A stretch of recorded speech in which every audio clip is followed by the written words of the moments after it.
Te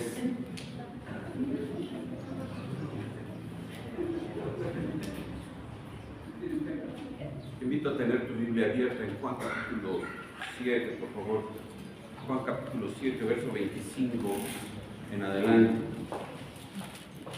Juan capítulo 7, del 25 en adelante. Vamos a hacer una oración esta mañana. Padre bueno, queremos agradecerte, Señor, porque ahora tenemos la oportunidad, Señor, de escucharte hablar a nuestras vidas a través de tu palabra. Y gracias, Señor, por ello. Que sea tu Espíritu Santo, Señor, mostrándonos tu verdad, enseñándonos, Padre, lo que quieres mostrarnos respecto a tu Hijo Jesucristo. Tu palabra, Señor, cumple el propósito por el cual esta mañana la has preparado para nosotros. Te lo pedimos en su nombre, en el nombre de Cristo Jesús, nuestro Señor y Salvador. Amén. Como título a esta sección que leímos del 25 al 36, yo le puse: ¿es Cristo el Mesías? ¿Es Cristo el Mesías? Y durante 2 semanas estaremos en este pasaje, así es que nos vamos a ir lento. Creo que es un pasaje que nos permite disfrutar un poquito para pensar en nuestro Señor Jesucristo. Un poco, porque creo que estamos estudiando Cristología los domingos por la noche. Hemos estado hablando mucho de Él, pero creo que a veces reforzar lo que Él es para nosotros nos debe de fortalecer nuestra fe. Somos una iglesia cristiana porque creemos en Cristo, ¿no? Somos una iglesia cristiana. Creemos en Cristo Jesús. Entonces necesitamos conocer a nuestro Señor. Necesitamos aprender de Él. Este pasaje es un pasaje muy interesante, hermanos. Parece que no dice mucho, ¿no? Parece que son simplemente unos cuantos diálogos de Jesús con una multitud ahí en Jerusalén. Pero aquí encontramos 4 características de Cristo que nos mandan reconocerle como nuestro Mesías. 4 características de Cristo que nos mandan reconocerle como nuestro Mesías. Vamos a ver su identidad, su origen, su hora y su partida. Su identidad, su origen, su hora y su partida. Pero obviamente tenemos que hablar un poquito del Mesías. Para nosotros es un término bíblico que identificamos con Cristo. Pero ¿qué es el Mesías? ¿O qué era el Mesías para los judíos? Para nosotros no significa mucho. Pero entendiendo quién es el Mesías para los judíos, lo único que nos queda es aceptarlo como nuestro Mesías o rechazarlo como nuestro Mesías. En los textos relacionados con el segundo templo, por ahí entre el año 500 y el año 500 antes de Cristo y 70 después de Cristo, indican la falta de un concepto uniforme dentro de los judíos en cuanto al judaísmo. Las expectativas de los judíos se centraban en una era mesiánica más que en una figura específica. Algunos judíos pensaban en el Mesías como un ser celestial, una figura enigmática como la mencionada por Daniel en Daniel 7:13. Otros judíos, como los samaritanos, que eran una mezcla, pensaban en el Mesías principalmente como un gran maestro. Y esto lo vimos con la mujer samaritana, ¿te acuerdas? Vamos a ver algunos versículos de Juan 4:25, rápidamente. Juan 4:25, la mujer samaritana sabe que va a venir el Mesías. Dice, le dijo la mujer: sé que ha de venir el Mesías llamado el Cristo. Cuando Él venga nos declarará, nos enseñará todas las cosas. Todos los samaritanos pensaban en Él como un maestro. Pero la mayoría de los judíos pensaba en una figura venidera como sacerdote, profeta o rey. ¿Por qué? Bueno, la palabra Mesías en hebreo significa ungido. Y solo en el Antiguo Testamento se ungía a los sacerdotes, a los profetas y a los reyes. Por lo tanto, Cristo, si era el Mesías, entonces era el ungido y podía venir como rey, sacerdote o profeta o una combinación de estos. Este era el concepto judío antes del tiempo de Cristo, en el tiempo de Cristo. Ellos pensaban en un Mesías sacerdotal, tenían esta expectativa. Pensaban, va a venir un Mesías que va a ser sacerdote como Aarón. En particular, esta idea la centraba en aquella comunidad de Qumran. ¿Se acuerdan quién es Qumran? Aquellos que guardaron los rollos del Mar Muerto. esta comunidad esenia, cuyo origen se remonta probablemente al rechazo del sumo sacerdocio del templo durante un tiempo, durante el siglo II antes de Cristo. Algunos de los escritos de Qumran, los reyes del Mar Muerto, hablan de el sacerdote, de ese sacerdote que va a venir en contra de un sacerdote impío que estaba en el sacerdocio de Israel.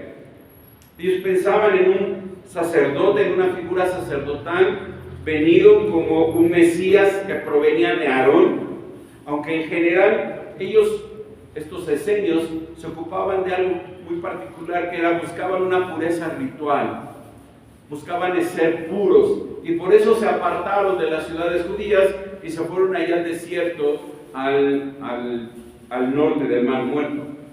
Otra figura común era la expectativa de un profeta futuro. Cuando aparece, por ejemplo, Juan el Bautista, los sacerdotes y los levitas le preguntaron si él era Elías o el profeta. ¿Se acuerdan? Lo vimos allá en Juan 1, rápido ahí, Juan 1:21. Juan 1:21, le preguntaron, ¿eres tú el profeta? Y él respondió, no. ¿Eres tú Elías? Él dijo, no, no soy ni Elías ni el profeta. Verso 24. Y los que habían sido enviados, que eran de los fariseos, le preguntaron, ¿por qué pues bautizas si tú no eres el Cristo, ni Elías, ni el profeta? Ellos tenían esta expectativa en su mente. La expectativa de Elías estaba arraigada ya en la profecía de Malaquías, al final de Malaquías, cuando Dios promete enviar al profeta Elías para preparar el camino del Señor. Cuando Jesús alimenta a los 5,000, y esto lo vimos allá en Juan capítulo 6, la gente supuso que verdaderamente, dice allá en Juan 6:14, verdaderamente este es el profeta que había de venir al mundo. Un profeta, ¿se acuerdan? Lo vimos como Moisés, allá Moisés en Deuteronomio capítulo 18.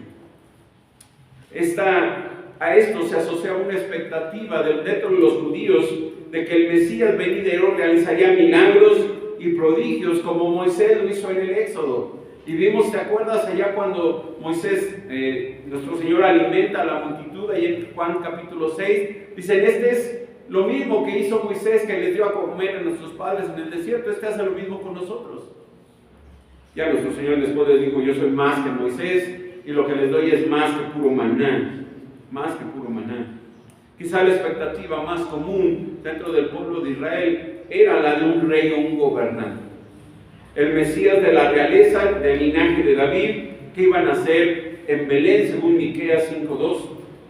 Los Salmos de Salomón, que es un libro apócrifo, no escrito por Salomón, obviamente, describen este Mesías davídico que conquistaría Jerusalén, que sometería a los gentiles y gobernaría en paz y en justicia. Y esta era la expectativa que la mayoría de los judíos tenían. Va a venir un gran gobernante, un gran general, un guerrero poderoso que va a destruir a nuestros enemigos, va a levantar a Israel por encima de todas las naciones y va a traer paz.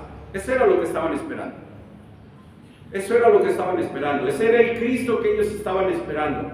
Pero cuando vino Cristo, el que la Biblia nos menciona en los evangelios, Él no cumplió esas expectativas. Él no vino a eso. En esta primera ocasión que viene a la tierra, Él no viene a eso.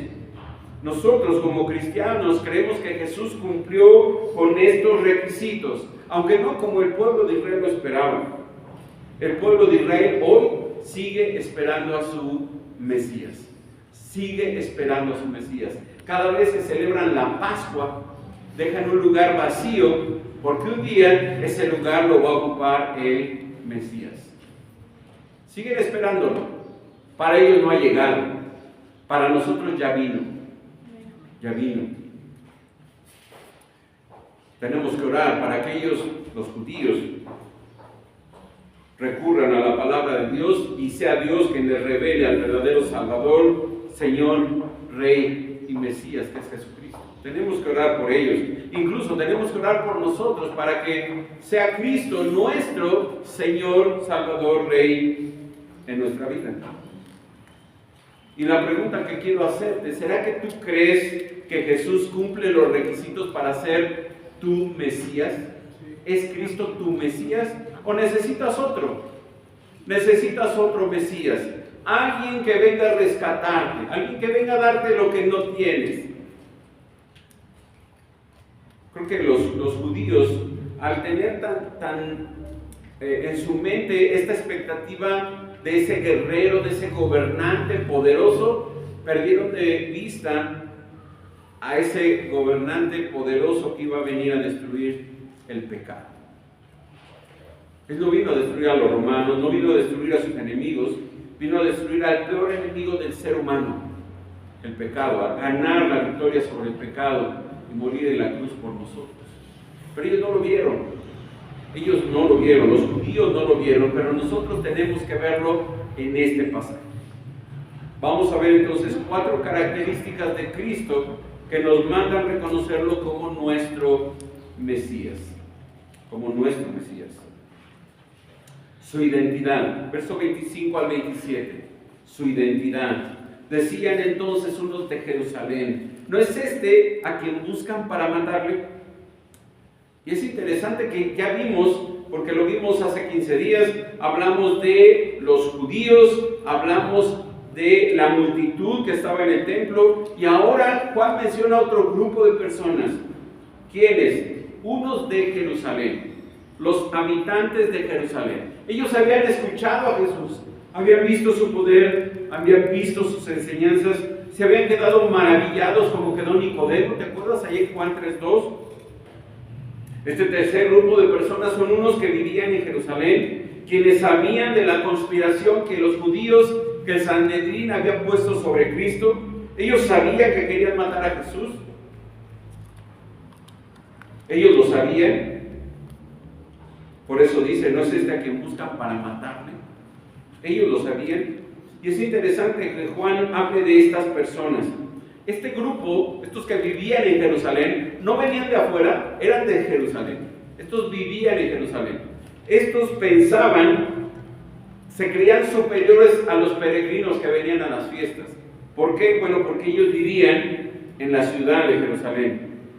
Este término solo aparece 2 veces en el Nuevo Testamento y esta es la primera vez que aparece. Para ellos, Jesús no era alguien desconocido, era alguien que ya habían visto en su ciudad. Era alguien que conocían. Lo conocieron la primera vez cuando tenía 12 años y iba con sus padres al templo, ¿se acuerdan? Que habla con los principales sacerdotes y todos se maravillaban por la sabiduría que ese muchacho tenía, por la sabiduría que nuestro Señor Jesús tenía. Desde ahí empezaron a identificarlo. ¿Saben quién es? Vean un poco más adelante, ahí mismo en el capítulo 7, vean el verso 41. Otros decían: este es el Cristo, pero algunos decían: de Galilea de venir el Cristo. Entonces, ¿sabían de dónde venían? De Galilea. Sabían que no había nacido, o creían que no había nacido en Belén, sino que venían de una región bastante extraña, Galilea. Ellos sabían quién era Cristo y lo identifican. Ellos decían: ¿no es este a quien buscan para matarle? El que estaba en el propósito de los dirigentes darle muerte. Y la pregunta: ¿no es este? Requiere una respuesta: sí, sí es este. Este es a quien buscan el Sanedrín para matar, lo buscan. Ellos sabían de esta amenaza. ¿Te acuerdas que nuestro Señor les acusa de quererlo matar? Lo vimos la vez pasada. Allí en el verso 19 y 20 les dice: ¿por qué procuráis matarle? Y la multitud le dice: ¿quién quiere matarte? ¿Quién procura matarte? Esta gente de Jerusalén sabía que lo buscaban para matarlo. Para ellos todo esto era algo conocido, sabían de esta amenaza, estaban más informados que mucha gente, incluso dentro de la clase religiosa de Israel. Incluso es posible que estos hombres de Jerusalén se hubieran sentido ofendidos por las acusaciones que Cristo les hace de quererlo matar, de ser unos religiosos que lo quieren matar. La ley dice: no matarás si ustedes me quieren matar. Y tal vez ellos se sintieron ofendidos por lo que Jesús hablaba de ellos. Verso 26. Pues mirad, dicen estos mismos habitantes de Jerusalén, habla públicamente y no le dicen nada. No le dicen nada. Se maravillaron de que Jesús siguiera enseñando públicamente en el templo y que el Sanedrín, que los sacerdotes, que los fariseos no le dijeran nada. No le decía nada. Él seguía enseñando en el templo, sigue siendo la mitad de la semana. Recuerda, estamos a la mitad de una fiesta que duraba 8 días. A esa mitad sigue enseñando el Señor y nadie le dice nada, lo dejan hablar. Estaban confundidos. ¿Qué pasa con ese liderazgo? ¿Qué pasa con el Sanedrín? ¿Qué lo querían matar? ¿Por qué no lo matan? Ahí está en el templo, enfrente de todos, mátenlo, ¿no? Si ya habían dicho que lo iban a matar, mátenlo. Y ellos no lo matan. No lo matan. Creía esta gente que si Cristo era un engañador, debía ser encerrado, pero si era el Mesías, debían aceptarlo, y tal vez era lo que había pasado. Por eso preguntan, ¿habrán reconocido este Sanedrín, habrán reconocido en verdad los gobernantes que este es el Cristo? Imagínate, ¿no? ¿Qué hubiera pasado si el Sanedrín hubiera dicho, este es el Cristo?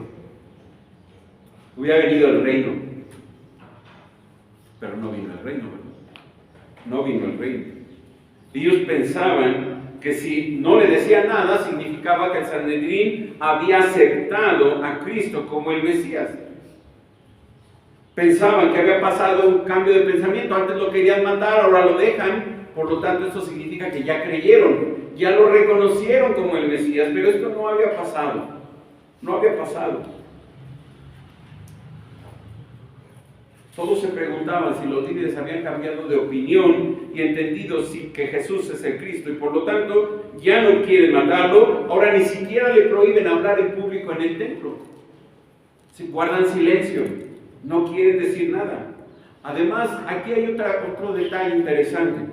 Están acusando, estos habitantes de Jerusalén, están acusando a los líderes, al Sanedrín, de falta de autoridad. No son capaces de callarlo. Si lo quieren matar, cállenlo, ¿no? No le den la oportunidad de seguir enseñando. Pero ellos no lo hacen. No lo hacen. ¿Qué hubiera pasado si ellos van y callan al Señor en el templo? Probablemente la multitud que está alrededor los hubiera callado a ellos para seguir escuchando al Señor. No sabemos qué hubiera pasado. Ellos tenían odio por él, querían arrestarlo, querían matarlo, pero sabemos, porque ya el Señor lo dijo un poco más atrás, no había llegado su hora. Todavía no era el momento. No era el momento. Pero dice el verso 27, pero este es despectivo, hermanos. No están diciendo, ay, este hombre es en un tono muy despectivo. Sabemos de dónde es. Y es interesante, la gente conocía el origen, la procedencia humana de Jesús. Probablemente conocían a sus padres, a sus hermanos, como ya pasó en el capítulo 5, ¿no? Ya lo vimos en el capítulo 5. Y lo van a repetir allá otra vez en el capítulo 8. Ellos saben quién es su padre, quién es su madre. Incluso acusan a Jesús de tener un origen pecaminoso, porque lo acusan de que su padre no es su padre, porque su madre salió embarazada antes de haberse casado con José, y lo acusan de tener ese pasado. Ellos saben su origen humano, dicen, sabemos de dónde es. Sabían que Jesús era solo un simple carpintero, Galileo de Nazaret. Todos podían identificar a su familia, a sus hermanos, a su madre. Sabían quiénes eran. Posiblemente lo único que no conocían era el lugar exacto de su nacimiento. ¿Por qué? Porque si hubieran sabido que Jesús era de Belén, que había nacido en Belén, en lugar de Nazaret, probablemente muchos hubieran dudado si de verdad era o no el Mesías. Pero ellos no sabían eso. Ellos no sabían. Ellos pensaban que Cristo era de Galilea, que Cristo había nacido en Nazaret, de donde eran sus padres, que era lo normal. Estaba identificado para ellos, pero ellos ignoraban que nuestro Señor Jesucristo tenía un origen celestial. Él nació en Belén, pero ya era antes de Belén. Él ya era el eterno Hijo de Dios. Vean lo que ellos siguen pensando. Estamos hablando de estos hombres de Jerusalén. Mas cuando venga el Cristo, dicen ellos, nadie sabrá de dónde sea. Aparentemente algunos judíos pensaban que el Mesías tendría un origen desconocido o misterioso, aunque este punto de vista no era compartido por todos. Algunos judíos sabían de dónde iba a venir el Mesías, y solamente una historia para recordar. ¿Te acuerdas allá en Mateo capítulo 2? Acompáñame a Mateo 2, por favor. Llegan unos magos de Oriente a Jerusalén y tocan la puerta del palacio de Herodes, ¿te acuerdas? Tocan la puerta y preguntan dónde va a nacer aquel rey de Israel.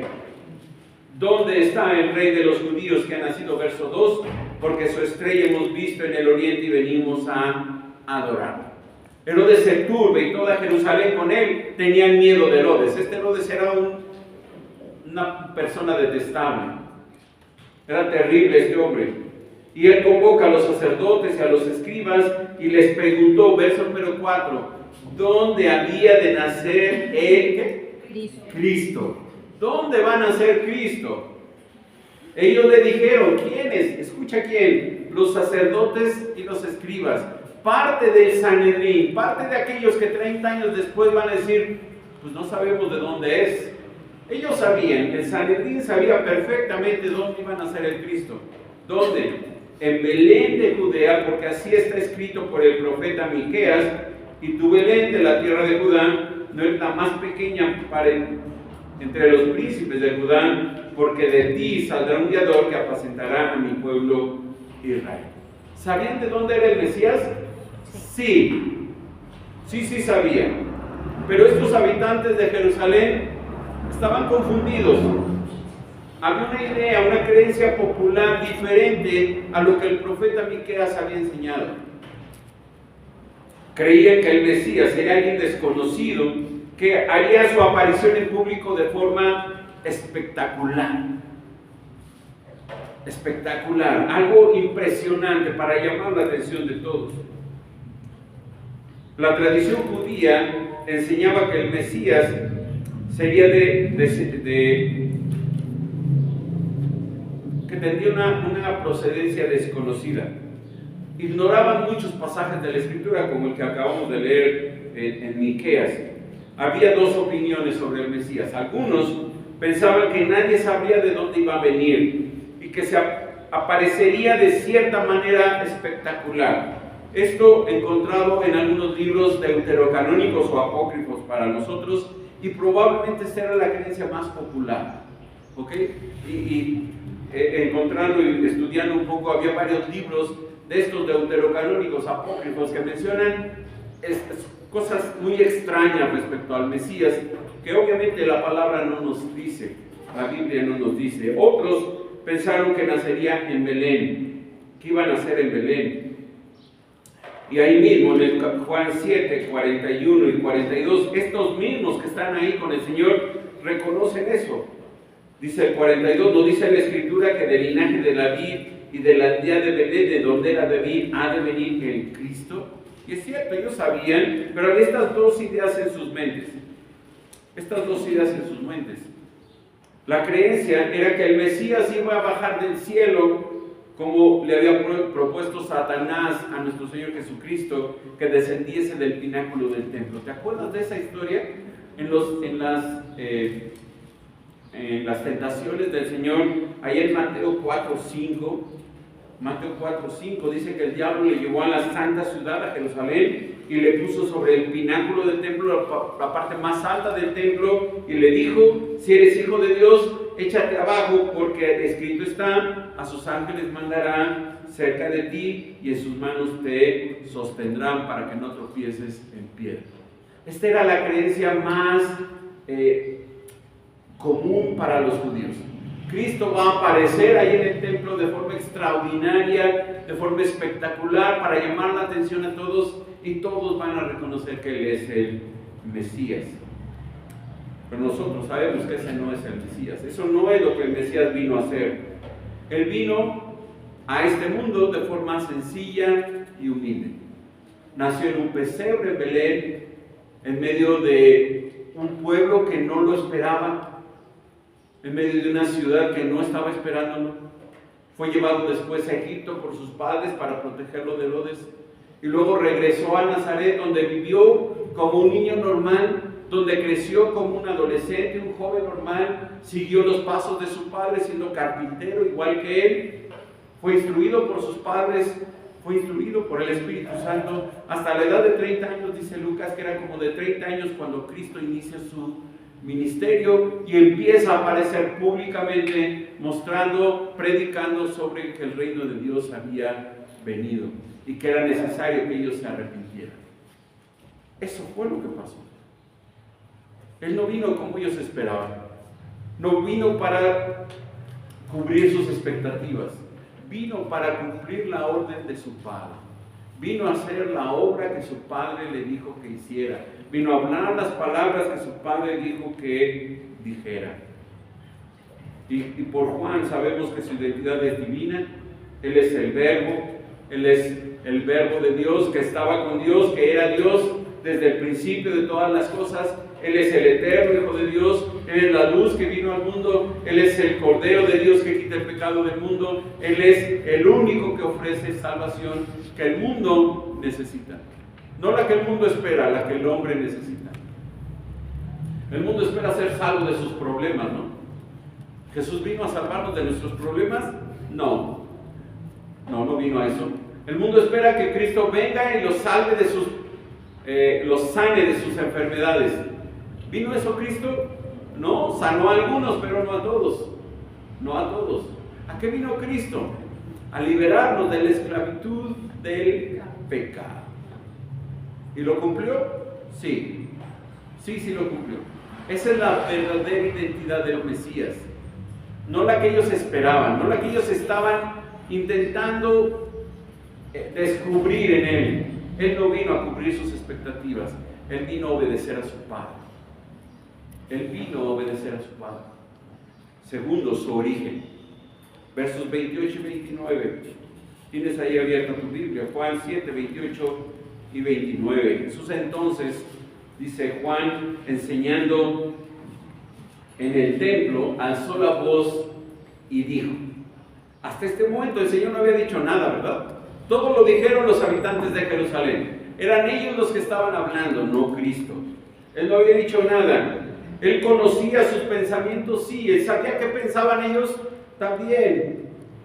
Entonces Jesús dice, enseñando en el templo, y ahí me detengo tantito, nuestro Señor se pasó todo el tiempo que estuvo en esa fiesta en Jerusalén, en el templo. ¿Qué hacía? Enseñaba. A él no le importaba lo que la gente pensara, no le importaba que lo quisieran matar, no le importaba que los fariseos, los escribas y los sacerdotes tuvieran la pretensión de intentarlo matar, porque sabía que su hora no había llegado. Él sabía que no lo iban a matar, que no era la manera. Él sabía que tenía que llegar a la cruz. Él sabía y confiaba plenamente en su Padre de que no le iban a hacer nada. ¿Y qué hacía? Enseñaba. Y dice que enseñando en el templo, alzó la voz. Y esto es interesante, porque pudo haberlo alzado la voz, ¿no? Pudo haber seguido hablando como estaba hablando, pero en ese momento lo más seguro es que se levantó y levanta la voz para llamar la atención de aquellos que estaban a su alrededor, de aquellos peregrinos que habían ido a Jerusalén a la fiesta, captar la atención de aquellos que estaban caminando alrededor de él, ahí en el atrio del templo. Alzó la voz para decir algo importante, algo que tenemos que ponerle atención. Son palabras de Cristo, hay que ponerle atención a su palabra. Y estas palabras es una respuesta irónica ante el pensamiento o ante los dichos de la gente en Jerusalén. Dijo, a mí me conocéis y sabéis de dónde soy. ¿Están seguros? ¿Están seguros que saben quién soy y saben de dónde vengo? Y yo creo que la gente dijo, pues sí, más o menos, ¿no? De Galilea, de tus padres, tus hermanos, conocemos algo de ti, no necesitamos más. Pero el interés de Cristo, lo que Cristo quería era reiterar la razón de su misión y afirmar su procedencia, su origen. Ellos creían conocer todo acerca de Él, pero realmente ignoraban que Él venía del Padre. Los oyentes conocían a ese Jesús que veían, pero no entendían, desconocían quién era realmente Él. Si lo hubieran entendido, lo hubieran aceptado, pero no entendían, hermanos. No entendían, estaban cegados su entendimiento. Ellos desconocían que Él era el Verbo encarnado, desconocían, y aunque Juan lo declaró que era el Cordero de Dios que quita el pecado del mundo, ellos desconocían esto y lo pensaban solamente en Él como un simple carpintero. Alguien que no había estudiado en las escuelas de los sacerdotes, de los escribas, que no tenía derecho a enseñar. Este era el concepto de ellos, ¿te acuerdas? Ellos ignoraban quién era Cristo y su origen. No lo conocían. Pero ve cómo el Señor le responde: no he venido de mí mismo. No he venido de mí mismo. No vengo por mi propia voluntad. Ya lo he dicho, yo provengo del Padre. Yo vengo del Padre. Él es el Dios verdadero. Él me envió. Ve cómo dice: no he venido de mí mismo, pero el que me envió es verdadero, a quien vosotros no conocéis. A quien ustedes no conocen. Sus enemigos no conocían obviamente a Jesús, su origen verdadero, y tampoco podían conocer a Dios, porque si hubieran conocido a Dios, hubieran identificado a Cristo como su Hijo. Pero no lo hacen. No lo hacen. Tenían un conocimiento superficial de Jesús y lo juzgaban de acuerdo a lo que ellos veían en Él, pero no conocían su verdadera naturaleza, su verdadero origen. Ellos no sabían absolutamente nada de Él. Sabían lo terrenal, pero no lo celestial y lo divino. No he venido de mí mismo. No vengo por mi voluntad, vengo por la voluntad de ¿quién? Del que me envió, del Padre que me envió. No dice pero el que me envió es verdadero. El verdadero origen de Cristo es divino. Y esto lo vemos desde Juan 1:1. De modo que no podía venir sin haber sido enviado. ¿Alguien lo envió? ¿Quién lo envió? El Padre. Lo envió el Padre. El Padre lo envió al mundo a nacer, a vivir en esta tierra como un hombre como tú y yo. Él declaró que su enseñanza no provenía de ella, lo vimos ahí en el capítulo 7 al principio, sino que esta enseñanza había venido de su Padre, de aquel que le había enviado. Ahora dice que su misión es hacer la obra del Padre, que su origen es del Padre, a quien ellos no conocen.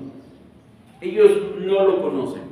Estos habitantes de Jerusalén que se sentían muy cercanos a Dios porque estaban donde estaba el templo, imagínate, ¿no? Es como los católicos que viven cerca de la basílica, se sienten casi ángeles, ¿no? Santos, porque están tan cerca de la basílica. Bueno, igual estos judíos que estaban en Jerusalén se sentían tan cercanos a Dios que decían: no necesitamos más.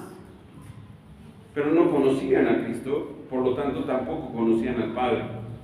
Esta declaración que ellos no lo conocen, ellos no conocen al Padre, ellos no conocen al verdadero Dios, es muy interesante. ¿Por qué? Porque estando en el mismo templo en Jerusalén, estos judíos pretendían ser los únicos que conocían al Dios verdadero. Eran ellos, porque pues están en Jerusalén, viven ahí, conviven con ellos, con el templo, con todas las fiestas, sacrificios, no solamente 1, 2 o 3 veces al año, sino todo el año están ahí cerca. Se sentían santos, se sentían tan cercanos a Dios que no necesitaban más. Esto pensaban ellos, pero ellos les dice el Señor: ustedes no conocen al que me envió, ustedes no conocen a Dios. Imagínate que le dices eso a una persona que se cree religiosa, que cree que tiene una relación con Dios. Tú le dices: no lo conoces. ¿Por qué no lo conocen? Bueno, porque si lo hubieran conocido, hubieran aceptado la misión de Jesús, la misión que Jesús está llevando a cabo. Sin embargo, aunque él afirma haber sido enviado por Dios, ellos no conocían quién le enviaba. Y que le encargó la misión a Cristo es verdadero, dice el Señor. Este calificativo define profundamente a Dios como verdad esencial absoluta. ¿Dónde está la verdad? En Dios. En Dios. En la palabra de Dios. Incluso Jesús dijo que Él es la verdad, Juan 14:6. Y el Espíritu Santo es la verdad. Y la palabra de Dios es verdad. Y Dios es verdadero. Todo lo demás, todo fuera de Dios, no necesariamente es verdadero. No necesariamente es verdadero. Los dioses se les llama dioses ¿qué? Falsos. Solo Dios es el Dios verdadero. Solo Dios es verdadero. Es Dios quien dice la verdad y Dios confirma sus promesas y por eso envió a su Hijo al mundo, porque Dios es verdadero y cumple sus promesas. Cristo no se nombró a sí mismo el profeta o el Mesías, sino que es Dios quien lo envió de donde Él procede, quien confirma que Cristo es el Mesías. El problema es que ellos, como no conocían a Dios, tampoco iban a poder conocer al Hijo. No iban a poderlo conocer, porque solo el Hijo conoce al Padre y aquel que el Hijo quiere revelar respecto al Padre. Estos hombres de Jerusalén, a veces pensé esta semana que nos parecemos mucho a estos hombres de Jerusalén. Yo voy a la iglesia. Yo voy a la iglesia, tengo Biblia, voy todos los domingos. Yo conozco a Dios. Yo sé quién es Dios. Y puede ser que conozcas muchas cosas de Dios, pero que no conozcas a Dios como Dios quiere ser conocido. Dios no quiere ser conocido solamente de oídas o en una enseñanza bíblica. Dios quiere ser conocido, y ese verbo conocer es bien importante, hermanos. El verbo conocer habla de intimidad. Habla de intimidad. Dice que Dios nos conoció antes de la fundación del mundo y nos escogió para ser sus hijos. Ese conocimiento habla de intimidad eterna basada en el amor. Ese es el conocimiento que Dios quiere que tengamos de Él. ¿Tú conoces a Dios de forma íntima porque le amas? ¿Le conoces de esa manera o solo sabes cosas de Dios? Porque a veces podemos saber muchas cosas de Dios, ¿no? Podemos saber muchos atributos de Dios, muchos textos de la palabra de Dios, pero no conocer a Dios de manera íntima, de no tener una relación con Él. Y esta gente era lo que tenían. Eso es lo que yo he pensado. ¿Cuántos de nosotros conocemos cosas de Dios, pero no conocemos a Dios? ¿Tú conoces a Dios de manera íntima o solo sabes cosas de Dios? ¿Qué responderías? Probablemente si conociéramos a Dios de manera profunda, nuestra vida sería completamente diferente delante de Él. Porque a veces tomamos a Dios como algo de domingos, ¿no? Yo tengo una relación con Dios de domingos, solo los domingos. Solo el domingo voy a la iglesia, solo el domingo abro mi Biblia, solo el domingo oro, y eso qué bueno que oramos en la iglesia, porque si no ni siquiera oraríamos. Solo el domingo escucho algo de Dios, solo el domingo pongo atención a las palabras de Dios. Y entonces me convierto en un cristiano de domingo. ¿Eso es lo que Dios quiere? No, no es lo que Dios quiere. No es lo que Dios quiere. Creo que a veces nos parecemos demasiado a estos hombres que la Escritura menciona. Aquellos que desconocen al Padre, desconocen también la deidad del Hijo. Aquellos hombres conocen de dónde procedía Jesús de Nazaret, pero ignoran su misión como alguien enviado por el Padre. Ignoran su deidad, negando que Él es el Hijo de Dios. Y no porque las señales no lo mostraran, sino porque ellos rechazaron simplemente a Cristo y dijeron, este no es. Este no es el Mesías. Ellos estaban en una rebeldía que les impedía conocer a Dios a través del Hijo. Si hubieran conocido a Dios, hubieran reconocido también a Jesús que Dios había enviado. De modo que si no conocen a aquel que envían, tampoco pueden reconocer al enviado.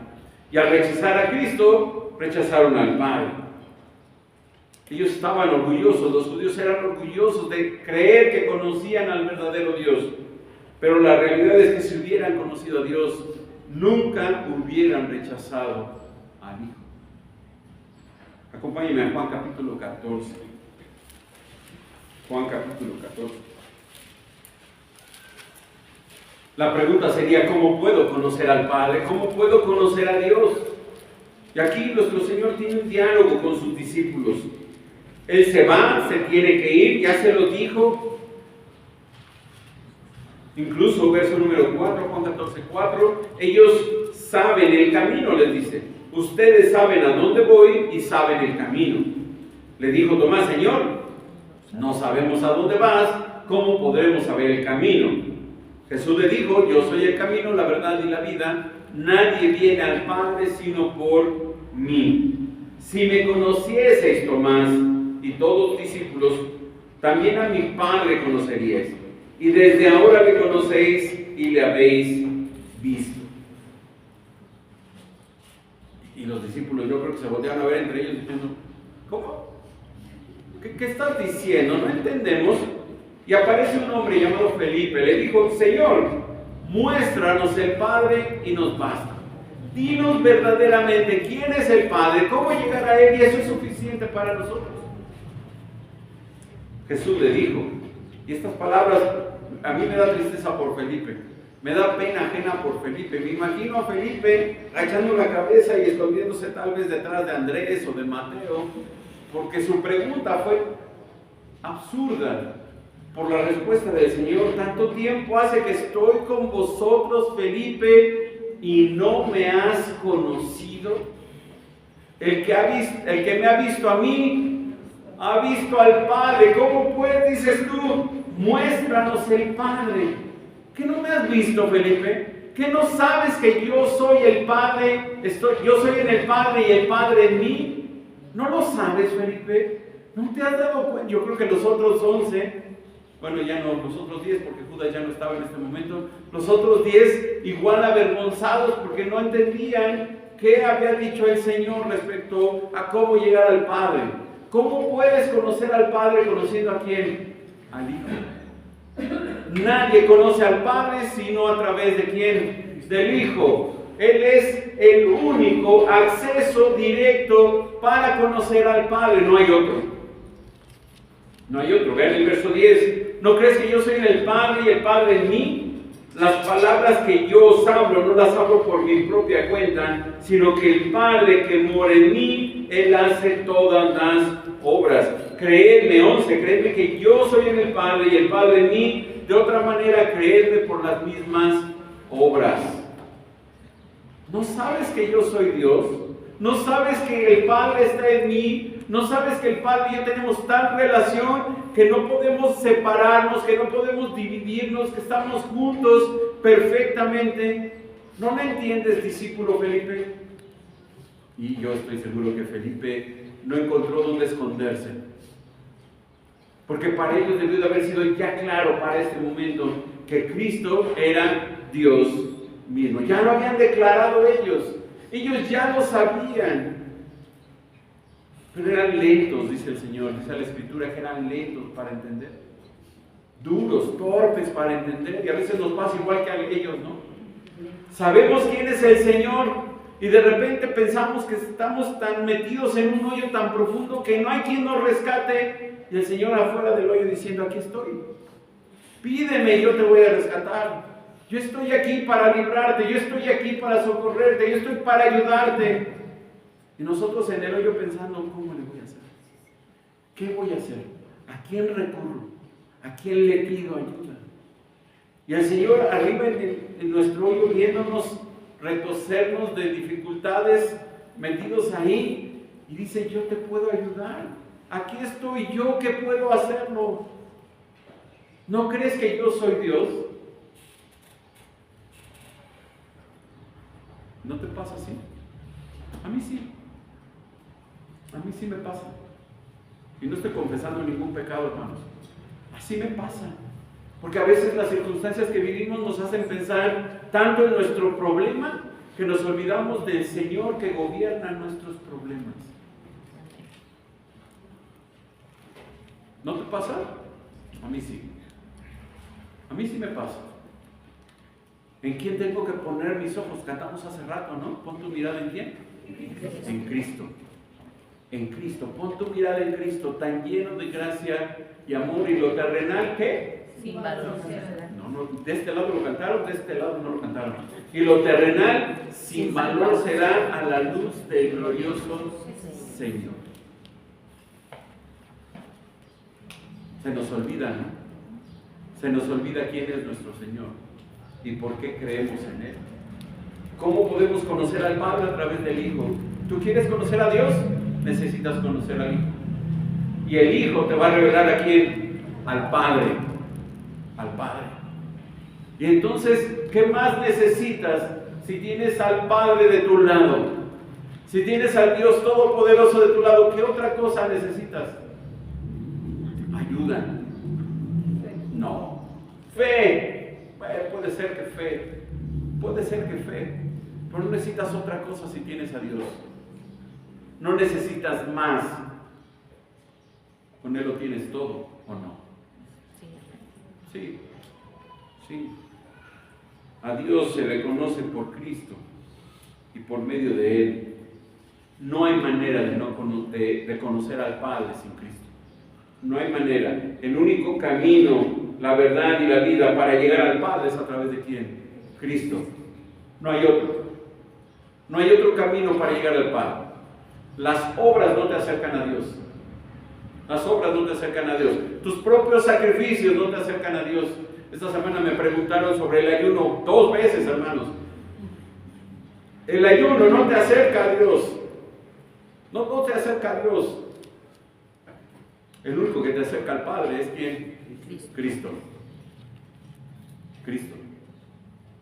Vean el verso 29, regresamos a Juan 7, verso 29. Pero yo le conozco porque de Él procedo y Él me envió. Nuestro Señor no podía ser más categórico, ¿verdad? No podía ser tan sencillo a la hora de explicar de dónde viene Él. Dice, yo le conozco porque de Él procedo y Él me envió. Y vean que aquí nuestro Señor afirma enfáticamente que Él y solo Él conoce a quién, a Dios. Y entonces todos ellos no lo conocen. No lo conocen porque para conocer a Dios tienen que conocer a quién, a Cristo. Reconocer a Cristo. Y si no reconoces a Cristo, tú no puedes encontrar al Padre. No puedes conocer a Dios. Vean ese yo le conozco. Es un yo doble, hermanos. Podría haber dicho, pero le conozco. Pero no dijo así. Dice, pero yo le conozco. Nadie más lo conoce excepto yo. Nadie. Y esta es una verdad, el conocimiento que el Hijo, que Cristo tiene del Padre. En contraste con estos religiosos que conocían la Escritura, pero desconocían a Dios. No conocían al Dios verdadero. Jesús, Cristo, el Mesías, conoce al Padre. Yo le conozco, dice el Señor. Una segunda verdad, hay 3 aquí. Una segunda verdad, yo de Él que procedo. Yo pertenezco al Padre, yo soy de Él procedo. Yo no vengo por mi cuenta, yo no vengo porque yo decidí venir, yo vengo porque Él me envió. Yo de Él procedo. Y esto nos habla de varias cosas, hermanos, y aquí voy a tomar un poco más de tiempo. El hecho que Jesús sea de Dios hace que exista una relación antes de su encarnación y antes de su nacimiento. Él no existió en el momento en que el Espíritu Santo vino sobre María. Él ya era el eterno Hijo de Dios. Él ya era Dios mismo. En el momento en que nace en Belén, viene el Hijo de Dios a tomar un cuerpo humano para vivir la vida santa que tú y yo no pudimos vivir. Y demostrarnos que sí es posible vivir bajo la ley, bajo las normas de Dios, obedeciéndole en todo momento. Él vino a vivir esa vida que tú y yo no pudimos vivir. Él vino a demostrar que era suficiente para hacer todo lo que su Padre le mandó. Él es el Dios encarnado que existió eternamente junto al Padre. Y te acuerdas Juan 1:1, en el principio era el verbo era con Dios, el verbo era Dios. Yo de Él procedo. Y esta relación entre la primera y la segunda persona de la Trinidad es eterna. No es algo que sucedió aquí cuando Él nació. Esta relación viene desde la eternidad pasada. Y aunque vamos a regresar aquí al final, acompáñame a Juan capítulo 17. La oración sacerdotal de Cristo. Juan 17, voy a leer desde el verso número 1. Juan 17:1. Estas cosas habló Jesús levantando los ojos al cielo. Dijo: Padre, la hora ha llegado. Glorifica a tu Hijo para que también tu Hijo te glorifique a ti. Como le has dado potestad sobre toda carne para que dé vida eterna a todos los que le diste. Y esta es la vida eterna, que te conozcan a ti, el único Dios verdadero, y a Jesucristo a quien has enviado. ¿Qué hizo el Padre con el Hijo? Lo envió. Yo te he glorificado en la tierra. He acabado la obra que me diste que hiciese. Ahora pues, Padre, glorifícame tú al lado tuyo con aquella gloria que tuve contigo antes que el mundo fuese. Yo tengo una gloria muy especial, está diciendo el Señor. La gloria que tenía yo con el Padre. ¿Cuándo? Antes de la creación del mundo. En esa eternidad pasada, gloriosa, el Hijo tenía la gloria que tenía el mismo Padre. El mismo Padre. Hay un pasaje ahí en el Salmo 2 que dice: mi Hijo eres tú, yo te he engendrado hoy. Esa palabra engendrado no es creado, es engendrado, es distinta. Es distinta. Ese Padre amoroso, eterno, ese Dios eterno, lleno de amor, engendró a su Hijo. No lo creó, lo engendró. Lo engendró. Y vamos a ver esto un poco más con detalle en la teología. No me quiero detener tanto aquí por tiempo. El Padre engendra al Hijo y esa acción no se consuma, sino es simplemente porque el Padre tiene tanto amor que enseñar, que mostrar al mundo, que mostrar que simplemente engendró un Hijo a quien Él amó. ¿Te acuerdas las dos veces que el Padre habla de Cristo Jesús en el bautismo y en la transfiguración? Que dice: este es mi Hijo amado. Amado. Este es mi Hijo sobre el cual he depositado todo mi amor. El Padre lo engendró en la eternidad pasada. Yo soy de Él, dice el Señor, y esto no implica subordinación y mucho menos sumisión, simplemente designa la eterna relación entre el Padre y el Hijo. El Hijo es junto al Padre y el Padre está junto al Hijo. Y nada los separa, excepto, y lo veremos en algún momento, en el momento en que nuestro Señor está en la cruz, cargando con nuestros pecados, y grita: Dios mío, ¿por qué me has abandonado? Es el único momento en que el Padre se separa del Hijo. Yo lo explico, le da la espalda al Hijo y le dice: no quiero verte porque tú estás cargando con el pecado de ellos y no puedo verte. No puedo. Es el único momento en que el Padre de cierta manera se separa del Hijo, cuando está cargando con sus pecados. Pero hay una tercera verdad en esta línea del verso 29. El verso 29 dice: yo le conozco porque de Él procedo y Él me envió. Y esta es la última verdad que encontramos aquí. El Padre es quien me envió. Él me envió. Y es interesante porque ese Hijo eterno de Dios es omnipresente, ¿no? Es el Hijo de Dios, es Dios mismo. Si eternamente está junto a Dios, el Padre de cierta manera se desprende de su Hijo enviándolo al mundo para que realice la misión redentora, para cumplir el plan de redención establecido antes de la fundación del mundo. Pero el Hijo y el Padre nunca se separaron, excepto en la cruz. Tenían una comunión tan perfecta que aun cuando el Hijo estaba en la tierra, humanamente habitando un cuerpo humano, al mismo tiempo Él tenía una relación tan perfecta con su Padre que era como si nunca se hubieran separado. Era como si siempre hubieran estado juntos. Lo que el Padre quería lo hacía el Hijo. Lo que el Padre quería que el Hijo dijera, el Hijo decía. Lo que el Padre decía como voluntad, el Hijo cumplía su voluntad. Todo lo que el Padre quería, el Hijo lo hacía de manera perfecta. De manera perfecta. Jesús afirma entonces que el Padre, a quien solo Él conoce, le dio para realizar la obra que está haciendo. ¿Cuál obra está haciendo Cristo?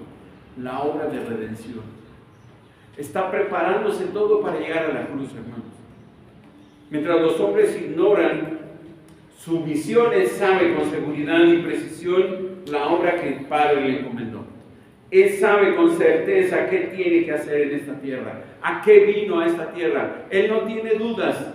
Las dudas son de la gente que no le conoce porque no quiere conocer al Padre. No quiere conocer al Padre. Dos características, y la próxima semana veremos las dos siguientes, dos características de Cristo que nos mandan reconocerlo como nuestro Mesías. Su identidad y su origen. La próxima semana veremos las dos para completar este pasaje. Pero antes de terminar, quiero que me acompañes a Juan capítulo 17. Leímos los primeros versículos, quiero que leamos los últimos versículos de esta oración del Señor. Juan 17, a partir del verso número 20. Juan 17, 20. Primero ora por Él, los primeros 5 versículos, luego ora por sus discípulos, del 6 al 19, y a partir del verso 20 Él ora por los futuros creyentes, por ti y por mí. Escucha que pidió el Señor por ti y por mí. Mas no ruego solamente por esto, los discípulos, sino también por los que han de creer en mí por la palabra de ellos, nosotros, para que todos sean uno, como tú, oh Padre, en mí y yo en ti, que también ellos sean uno en nosotros, para que el mundo crea que tú me enviaste. La gloria que me diste yo les he dado, para que sean uno, así como nosotros somos uno. Yo en ellos y tú en mí, para que sean perfectos en unidad, para que el mundo conozca que tú me enviaste y que los has amado a ellos como también a mí me has amado. ¿Por qué pidió el Señor? Por unidad. Por unidad, porque su iglesia es una iglesia unida. Verso 24, Padre, aquellos que me has dado, quiero que donde yo estoy, también ellos estén conmigo, para que vean mi gloria que me has dado, porque me has amado desde antes de la fundación del mundo. Padre justo, el mundo no te ha conocido, pero yo te he conocido, y estos han conocido que tú me enviaste, y les he dado a conocer tu nombre, y lo daré a conocer aún, para que el amor con que me has amado esté en ellos y yo en ellos. Oramos. Padre, gracias por tu palabra, Señor. Gracias por ayudarnos a reconocer quién es nuestro Mesías.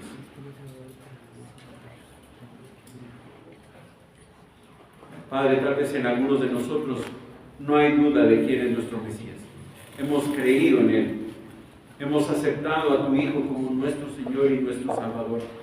Hemos reconocido su misión. Hemos reconocido su divinidad. Hemos reconocido todo lo que Él vino a hacer por nosotros para liberarnos, Señor, de la esclavitud del pecado. Y gracias, Señor, te damos por ello. Gracias, Padre, porque podemos reconocer a tu Hijo en nuestras vidas como nuestro Mesías. Pero, Padre, tal vez todavía aquí hay algunos que dudan de Cristo, que no te conocen a ti porque no han conocido a Cristo, que tal vez saben cosas de ti, Señor, que tal vez desde muy pequeños han sido llevados a una iglesia. Tal vez conocen muchas historias. Tal vez piensan, Padre, que te conocen. Pero tal vez ese conocimiento, Señor, es superficial. Y no un conocimiento íntimo como el que tú quieres de nosotros. Señor, solo tú conoces nuestro corazón. Solo tú sabes, Padre, lo que cada uno de nosotros está pensando en este momento. Y yo te ruego, Padre, que nos ayudes a entender, Señor,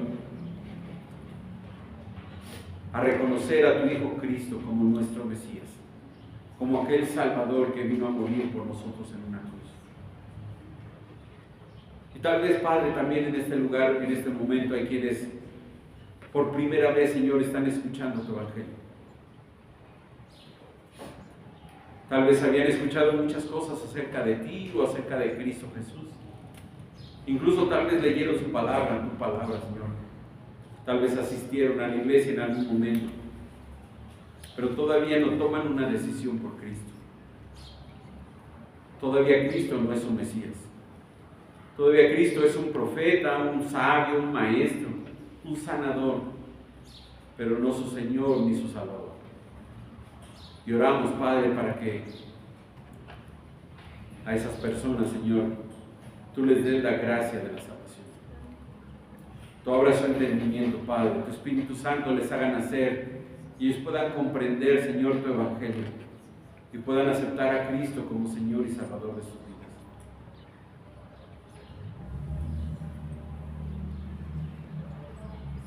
Y Padre, te pido que ese conocimiento de ti, ese conocimiento de tu Hijo Jesús, nos permita, Señor, enfrentar la vida de una manera diferente, enfrentar todo lo que pasa en nuestras vidas, Señor, de una manera distinta, acordándonos, Señor, que Cristo es el vencedor. Cristo ha vencido, y aquellos que confiamos en Él somos llamados también vencedores, porque nuestra fe, Señor, está depositada en tu Hijo Jesucristo. Ayúdanos, Señor, a levantar la cara, Señor, aún en medio de los problemas, aún en medio de las dificultades, Señor, reconociendo que en Cristo lo tenemos todo y que no necesitamos más. Ayúdanos, Padre. Fortalece nuestra fe, Señor.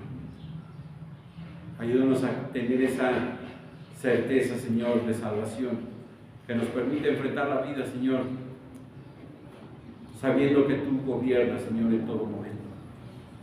Y que como tu palabra dice, Señor, tú harás que todo obre para bien, para cumplir el propósito, Señor, de ser formados en la persona de tu Hijo Jesús.